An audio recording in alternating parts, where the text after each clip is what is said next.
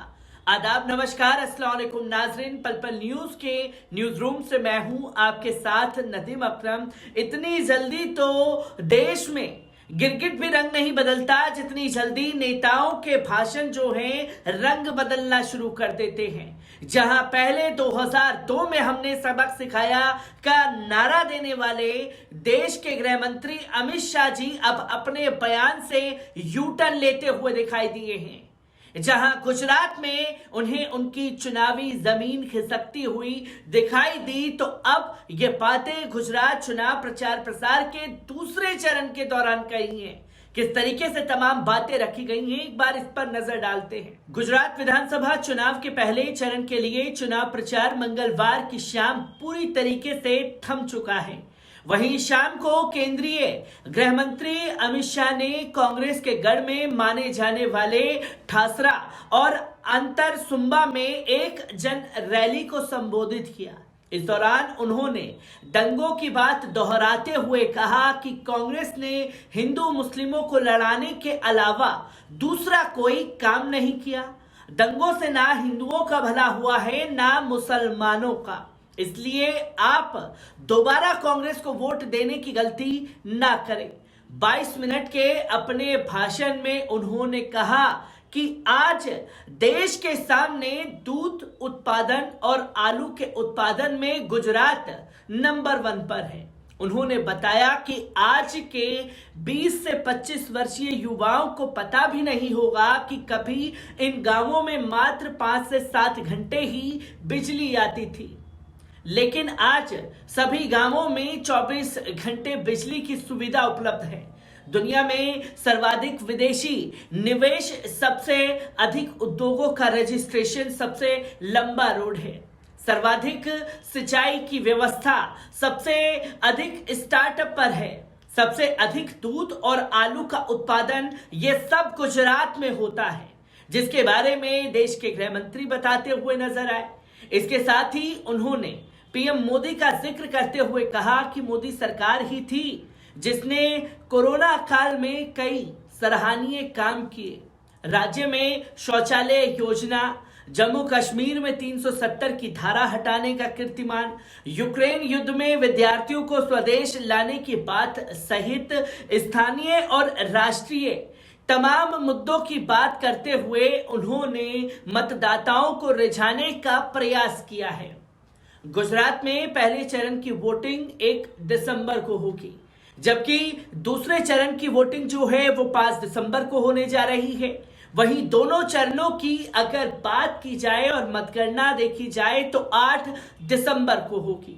पहले चरण की वोटिंग प्रक्रिया के लिए गजट नोटिफिकेशन यानी कि 5 नवंबर को और दूसरे चरण की वोटिंग प्रक्रिया के लिए 10 नवंबर को जारी हुआ है, जिसकी स्क्रूटनी पहले चरण के लिए 15 नवंबर को की गई है, जिसकी तस्वीर लोगों के सामने आई, जबकि दूसरे चरण के लिए 18 नवंबर की तारीख तय की गई थी।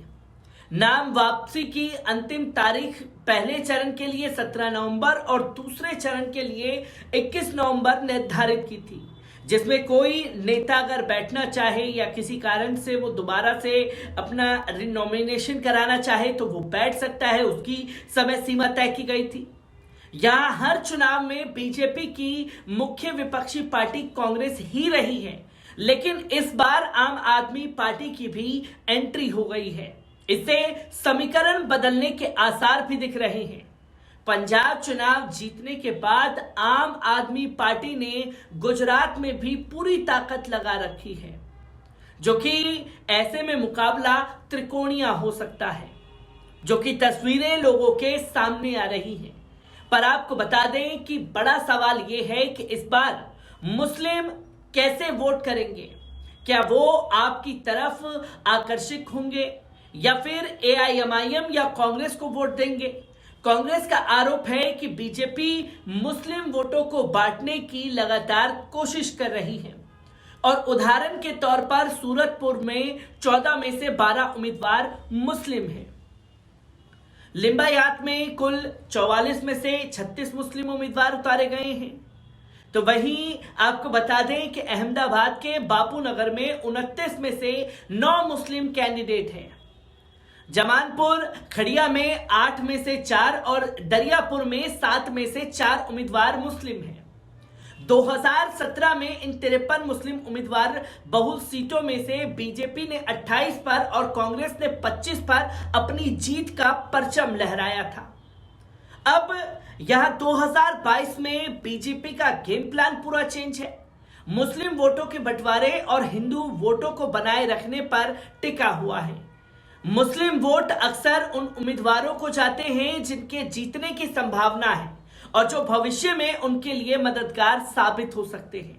केजरीवाल ने खोई अपनी साख ओवैसी की कट्टर अल्पसंख्यक राजनीति पश्चिम बंगाल और यूपी में अब तक पूरी तरीके से फेल हुई है, जिसमें केजरीवाल ने नोटों पर गणेश लक्ष्मी की तस्वीर लगाने की अपील के साथ साथ यूनिफॉर्म सिविल कोड, नवरात्रि के दौरान मुस्लिमों युवकों की पिटाई और बेट द्वारका में मुस्लिमों के अधिग्रहण को गिराना और बिल्किस बानो के दोषियों पर खामोशी इख्तियार करना और रिहाई मामले पर चुप्पी साध लेना अल्पसंख्यकों के बीच अपनी धर्मनिरपेक्ष साख खो दी है, जो कि अपने अंदर में एक सॉफ्ट हिंदुत्व की राजनीति खेल रहे थे।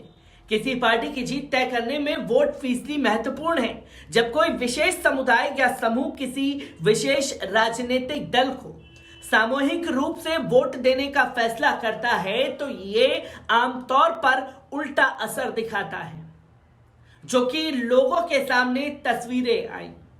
उदाहरण के लिए हाल के दिनों में जब एक मौलवी ने मतदाताओं को कांग्रेस के पक्ष में वोट करने और बीजेपी के कौशिक पटेल को हराने की अपील की तो उन्हें हिंदू प्रतिक्रिया का सामना करना पड़ा, जो कि कौशिक पटेल बहुत कम अंतर से जीत गए थे। निष्कर्ष ये है कि चुनाव सिंगल फैक्टर नहीं बल्कि कई फैक्टर पर तय होते हैं और जब ये फैक्टर का खेल समझ में आया है देश के गृह मंत्री को और ये डर सताने लगा है गुजरात से कि उनकी सत्ता जो है वो खिसक सकती है, तो पहले जो 2002 में हमने उन्हें सबक सिखाया की बात कर रहे थे, तो अब वो ये कहते हुए इसी चुनाव में यूटर्न लेते हुए कहते हैं कि दंगों से किसी का भला नहीं हुआ, ना हिंदुओं का हुआ ना मुसलमानों का। तो ये साफ तौर पर समझा जा सकता है कि जिस तरीके से इंटरनेशनल मीडिया में अमित शाह के बयान की जमकर खिल्लियां उड़ाई गई वो चर्चा का केंद्र बना और जब चुनाव आयोग में अमित शाह के खिलाफ कार्रवाई की मांग तेज हुई है तो देश के गृह मंत्री को भी गुजरात चुनाव में अपने बयान से यूटर्न लेने के लिए मजबूर होना पड़ा है। मैं ऐसी ही तस्वीरों और ऐसी ही खबरों से आपको रूबरू कराता रहूंगा। दीजिए इजाजत, शुक्रिया।